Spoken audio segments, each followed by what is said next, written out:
Assalamualaikum warahmatullahi wabarakatuh. Apa kabar? Kembali berjumpa dengan saya Haris Munarif dari Forum News Network. Saya kira sampai hari ini, meskipun beritanya itu luar biasa, banyak orang yang sebenarnya nggak terlalu paham, termasuk saya. Ya, saya mesti ngaku jujur apa sebenarnya dengan yang terjadi itu, kok ada ransomware gitu yang kemudian itu katanya membajak ke pusat data nasional sementara kita, dan kemudian itu semua data-data kita berantakan gitu, termasuk kemarin yang berat itu adalah imigrasi, ya, proses imigrasi sampai sepekan lebih baru bisa pulih. Nah, dan kemudian apa dampaknya jika itu terjadi dan mengapa itu bisa terjadi? Saya ajak Anda untuk ngobrol dengan seorang ahli IT yang juga sering kita ajak ngobrol, namanya Mas Agus Maksum. Assalamualaikum, Mas Agus.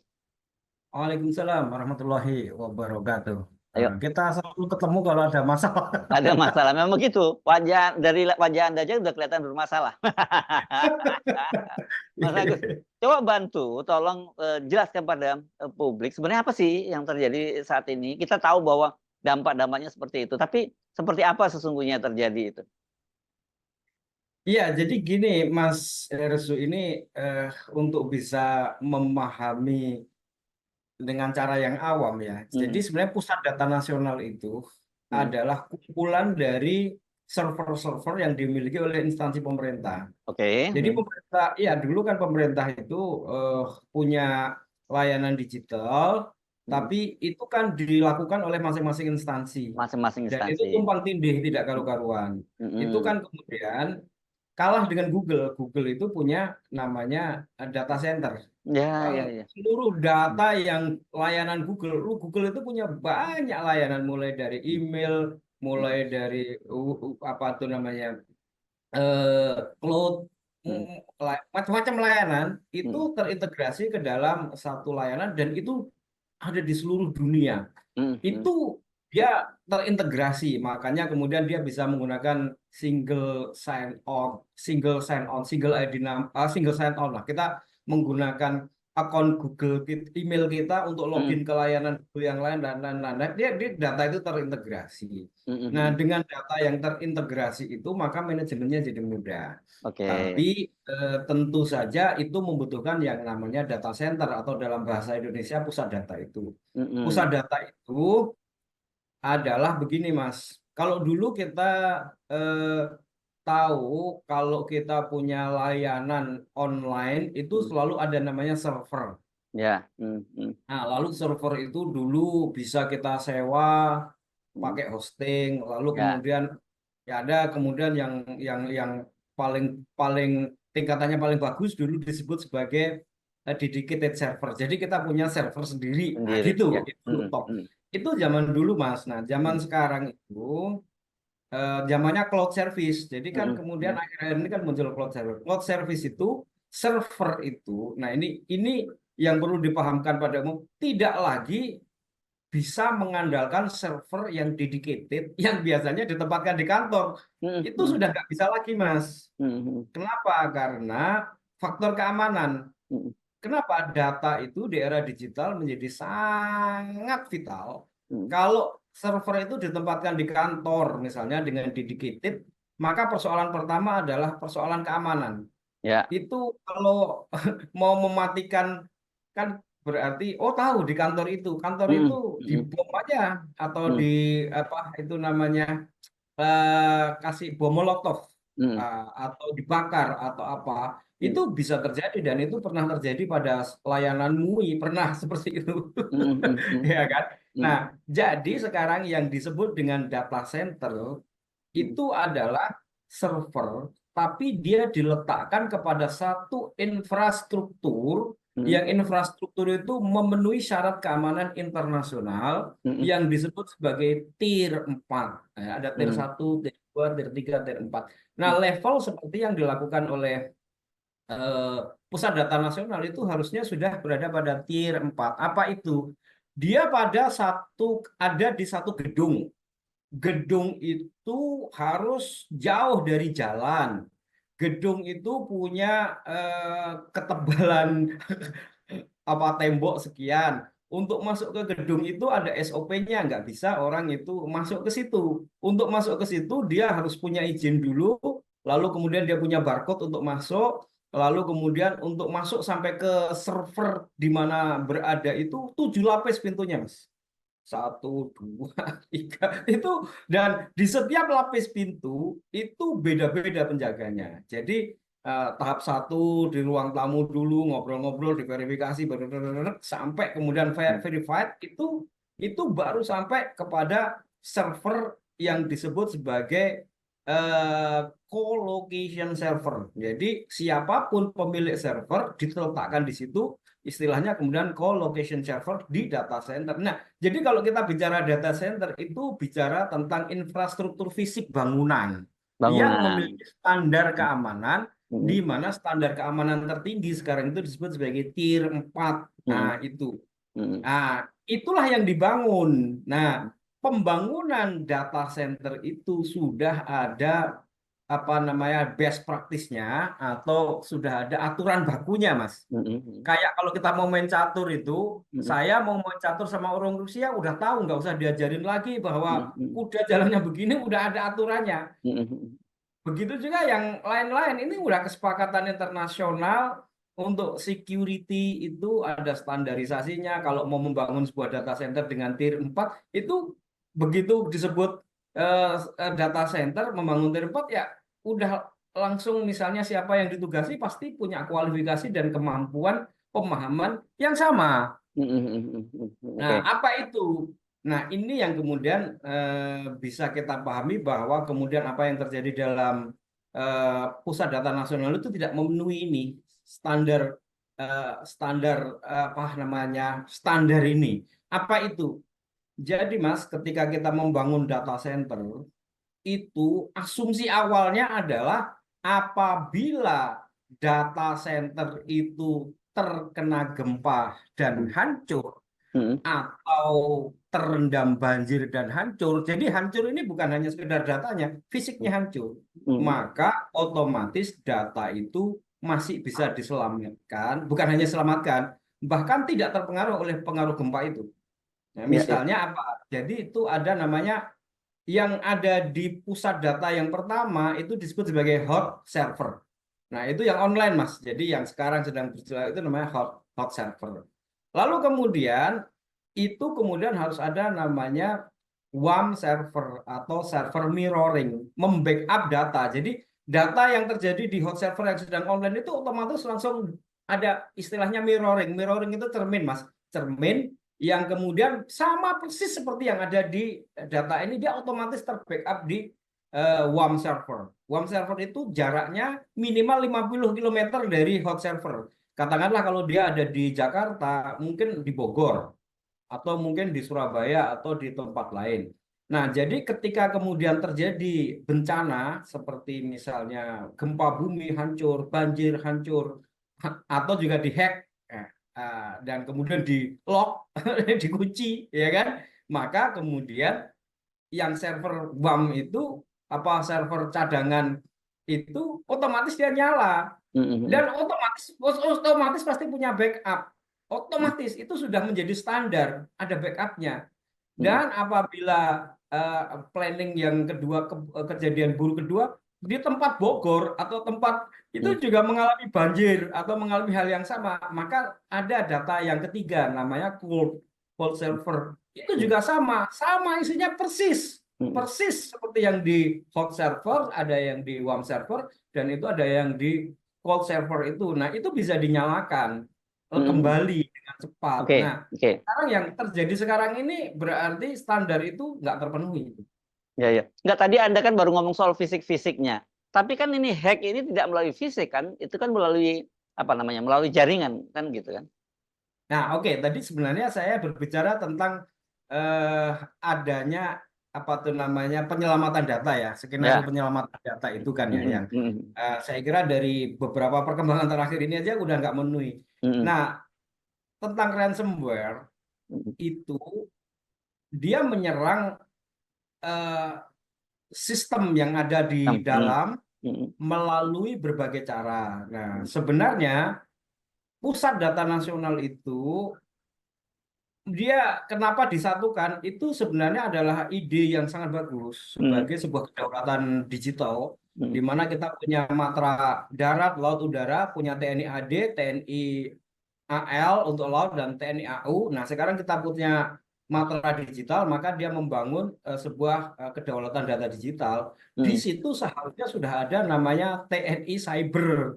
Yang Hmm. TNI Cyber itu dalam istilah yang security kayak gini disebut sebagai SOC atau Security Operation Center. Dia bekerja 24 jam, Hmm. orangnya shift pagi, shift siang, shift malam, pokoknya 24 jam ya. Hmm. Kayak tentara itu loh, Mas. Tentara Mantap. itu kan Jaga, jaga jaga, gitu, piket gitu ya. jagain Hmm.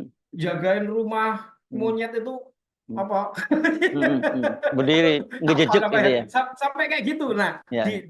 di sini juga begitu. Nah, jadi sebenarnya kalau kita lihat narasi Pusat Data Nasional adalah seperti itu. Hmm. Ada namanya SOC, Security Operation Center. Nah, ini yang janggal. Hmm. SOC itu, Mas, seharusnya ada 24 jam yang menjaga, dia dilengkapi oleh senjata, Mas. Hmm. Senjatanya namanya SIM.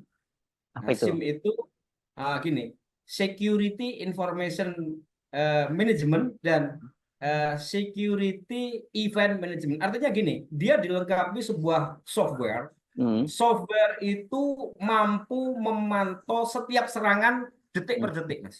Hmm. Serangan terhadap data center itu, Mas, satu hari bisa terjadi lebih dari 1 juta kali.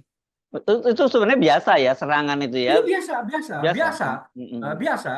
Kami mengelola yang seperti ini itu reportnya satu hari itu bisa 1 juta kali lebih.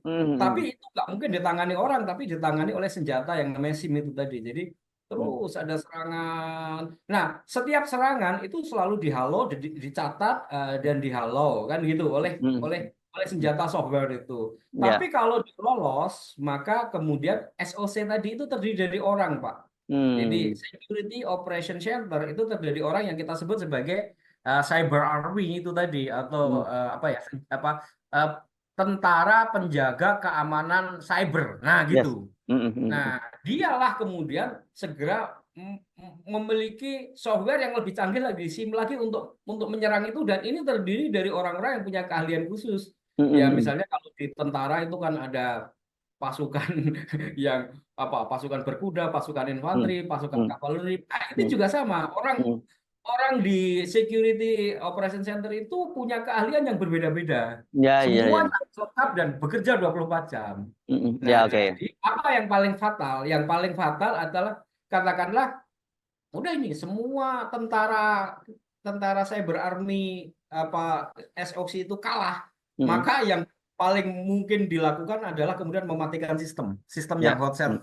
set seperti itu. Sehingga kemudian seharusnya si hacker itu tidak mungkin bisa mengcopy data semua. Hmm. Hmm. Karena kalau begitu terjadi, dap lolos, udah semua saya berkalah, ya udah sistemnya dimatiin. Jadi kalau Hmm. dia berhasil masuk katakanlah 5 menit, 10 menit, ya sudah dia berhasil mengcopy berapa sih kecepatan data Hmm. mengcopy Hmm. 10 menit itu. Udah itu aja. Nggak mungkin seluruh data Hmm. tercopy terus Ya. dimatiin dan Nah, juga nggak dalam berfungsi. kasus yang ini saya tanya, kan kalau mereka nyebutnya tidak di-copy tapi dikunci dari dalam. Itu apa maksudnya?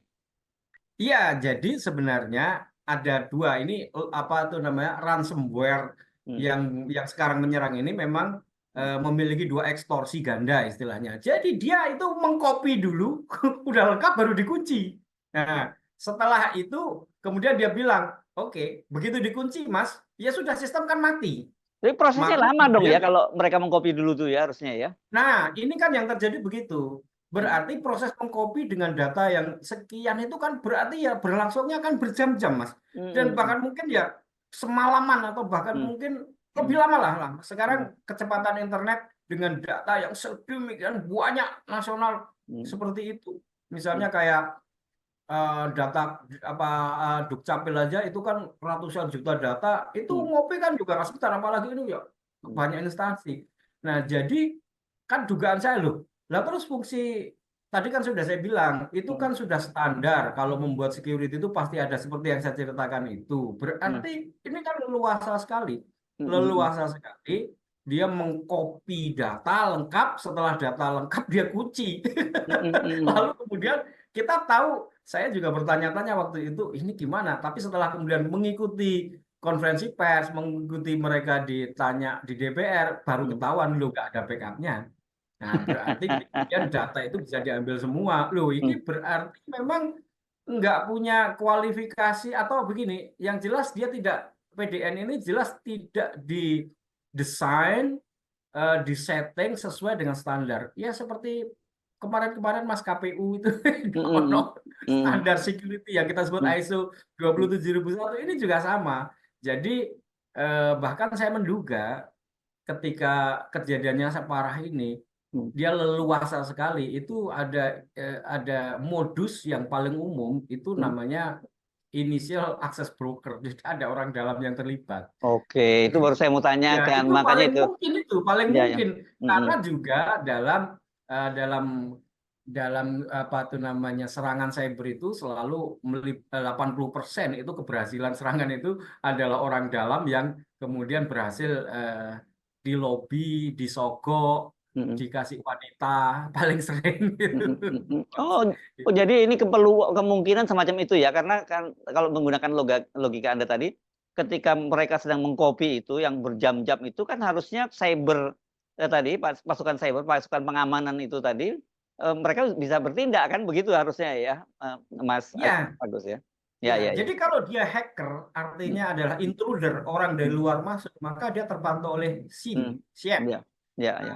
apa itu namanya Security Information and Event Management itu Hmm. terpantau. Tapi Hmm. bayangkan Mas, ini ada SIEM beroperasi beroperasi dengan canggih, ada 24 jam, Hmm. tak terpantau dan dia berhasil mengcopy. Satu-satunya kemungkinan, bukan satu-satunya ya, kemungkinan terbesar adalah Hmm. ada orang yang memiliki official Hmm. login. Kalau official login dipantau nggak sama SIEM, Hmm. sama SOC? Ya Ya nggak enggak dong, dipantau. dong karena Ya itu iya. official ya, ya, ya, ya, ya. Nah, itu Hmm. kemungkinan paling mungkin. Dan melihat penjelasan-penjelasan dari sekian banyak yang saya baca, melihat juga apa yang terjadi di KPU dan lain sebagainya, ya kemungkinan sangat besar itu Oke, terjadi. Motifnya ini kan bisa jadi motif politik, Mas. ya, ya, Dan oke. bukan hanya sekedar ransomware, Hmm. Tak minta tebusan. Hmm. Hmm. uang ini kan gitu ya Ada kan. data-data yang mungkin sensitif yang bisa dihilangkan gitu ya di situ ya sesungguhnya. Jadi tidak Yes, dijual gitu ya. Kalau yes. hmm. Jadi saya kira ada ratusan instansi pemerintah, ada data imigrasi, ada data Data apa intelijen dari kependudukan. BAIS segala macam, data Inavis dari polisi dan sebagainya. Nah, Ya. itu Mas, itu Hmm. kan iki ya saya lihat motif politiknya bisa, ya motif politik ini harus didalami melalui sebuah apa namanya ya, tim, bukan hanya sekedar tim yang melakukan analisa apa namanya secara fisik, tapi Hmm. ini Hmm. tim harus menyeluruh. Yang jelas itu gini, itu kan ada penanggung jawabnya toh. Kalau Hmm. misalnya saya buat proyek ya, proyek untuk membangun pusat data nasional, kan ada yang penanggung jawab Ya, Pimpronya itu. ya, ya, ya. Pimpronya pasti tahu apa yang saya ceritakan ini tadi. Wong itu tadi standar ya kan. Kalau main catur kan sudah sama-sama tahu aturannya begitu. Hmm. Kok itu tadi nggak terjadi semua? Backup data di hot server, web server, cold server, Hmm. lalu kemudian apa itu nama SOC dan lain sebagainya, kan itu dulu tanya dulu itu, sehingga kemudian dia dia bisa ngomong kenapa kok itu nggak dilaksanakan. Jangan-jangan pada saat desainnya memang udah didesain untuk tidak seperti itu karena nanti ada yang mau cawe-cawe supaya bisa Oke, ya, cawe-cawe ya, untuk ya, menghilangkan datanya dan lain ya. sebagainya dan lain sebagainya lah, kira-kira Oke. kira-kira gitu Mas. Nah, sekarang kita ngomong dampaknya dari peristiwa ini apa gitu ya. Karena kalau saya sih cuman melihatnya, waduh dari sisi kredibilitas internasional ya kita betul-betul dipandang rendah betul, dilecehkan betul kita ini. Kalau pusat data nasional itu bisa diambil alih oleh si ransomware ini tadi itu. Ya, dampaknya luar biasa, Mas. Mm-mm. Satu, kalau seluruh data, termasuk kemudian tadi itu data Inavis dan apa tadi gitu, Dari BAIS, BAIS, dari BAIS TNI ya. data BAIS, itu kan berarti data-data intelijen yang Iya, terkait dengan hal-hal keamanan yang negara. sensitif. Ya. Mm. Cara Mm. Inavis itu kan berarti itu ada face, ada sidik jari, ada macam-macam itu. Nah, kalau itu jatuh kepada orang lain, lah ini bisa berbahaya Mas sekali ya. Lalu kemudian dia bisa menggandakan data kita seperti data itu asli kan. Lalu kemudian bisa digunakan data itu untuk menjebol segala macam akses yang harusnya hanya bisa dilakukan oleh orang yang memiliki itu. Misalnya mengambil uang di bank secara online, kemudian dilakukan verifikasi online-nya, dia punya semua data tuh yang ditanya itu. Yang paling jelas dengan matinya sistem itu kan kemudian layanan publik yang terkait dengan itu pasti Betul, terganggu. betul. Misalnya imigrasi. Nah, ini kan kemudian selama masa ini siapa yang dicekal untuk masuk atau keluar itu apa bisa dilakukan kalau kayak begitu? Kan lolos-lolos saja mereka itu selama Ya, itu. ya, ya. Nah, dan lain-lain kan dampaknya bisa. Jadi dampak layanan publik jelas sudah itu terganggu. Yang kedua, yang bisa jadi terjadinya tidak sekarang karena data itu sekarang sudah berada di pihak apa itu namanya orang yang tidak bertanggung jawab, dan dia bisa menggunakan seluruh data itu untuk menganalisa situasi politik karena ada Ya, data ya. bais yang ada di situ. Lalu kemudian dia mau menjebol sekarang ini, oke, ini siapa saja sih orang punya uang di bank, lalu kemudian dia mulai analisa, atau bahkan kemudian ada uang di bank yang triliunan di akun-akun yang katanya ini, itu semua datanya dia punya, dia bisa jebol. Waduh, ini dampak kedepannya ini luar biasa, Mas. Ya. Keamanan pribadi, keamanan keuangan, keamanan negara itu ini sebenarnya dampak yang luar biasa, Mas. Ini kejadian yang luar biasa Ya. yang menurut Bencana lah saya ini ya. Ini bencana ini. bencana ya. Saya sebut menjadi prahara bencana yang Hmm. harusnya memang bukan hanya Menkominfo itu yang mundur, di atasnya Menkominfo itu yang harus bertanggung jawab. Ya. Nah ini jadi kalau kemudian mereka menyatakan bahwa syukur karena sejauh ini belum ada yang diperjualbelikan di dark web gitu misalnya, saya kira justru kita malah semakin khawatir ya, karena jangan-jangan memang tidak dijual secara umum tapi digunakan oleh kekuatan besar, kekuatan asing atau apakah dalam negeri atau asing gitu yang ingin menguasai semua informasi yang dimiliki dan menjadi rahasia negara ini gitu kan? Ah iya, itu kan justru kekhawatiran kita kan gitu. Ini Hmm. kan cyber war Hmm. itu bagaimana kemudian bukan hanya kekuatan orang per orang atau apa itu namanya kriminal, tapi kan Negara ya misalnya ya. kekuatan negara yang lain kan Ya, gitu ya. ya. Dan saya kira kan modus dari apa namanya kejahatan digital yang Indonesia itu terjadinya gede-gede banget ya. Sebenarnya harusnya sih sudah menjadi peringatan yang luar biasa ketika mulai ada data Dukcapil ratusan juta, KPU data DPT waktu itu jebol, lalu KPU Sirekapnya bermasalah. Ya, tapi semua itu kan gini persoalannya. Semua persoalan yang secara IT oleh pakar-pakar IT yang normal, yang lurus, yang waras dianggap masalah, tapi dibawa ke pengadilan itu ya dilindungi semua itu soalnya kan gitu. Itu Ya, dan ya, dampaknya kemudian ya seperti sekarang ini ya. luar biasa. Jadi kedaulatan data kita, apa yang disebut dengan matra digital kita itu ya sudah tidak berdaulat lagi, datanya diambil. Dan saya kira ya memang kedaulatan kita itu ya bukan matra digital aja ya, darat, laut, dan udara. Ya. Ya gambarannya juga sudah seperti itu. Eh, yang punya kesadaran bahwa kedaulatan kita itu ya hanya kelompok oposisi, dan bisanya cuma teriak-teriak doang. Ya. Kemarin ada penjelasan, Mas, bahwa kemungkinan nggak bisa itu diperjualbelikan karena itu datanya sudah diisolasi begitu. Jadi artinya kita tidak bisa membuka, mereka juga tidak bisa mengalihkan. Benar nggak seperti itu, Mas?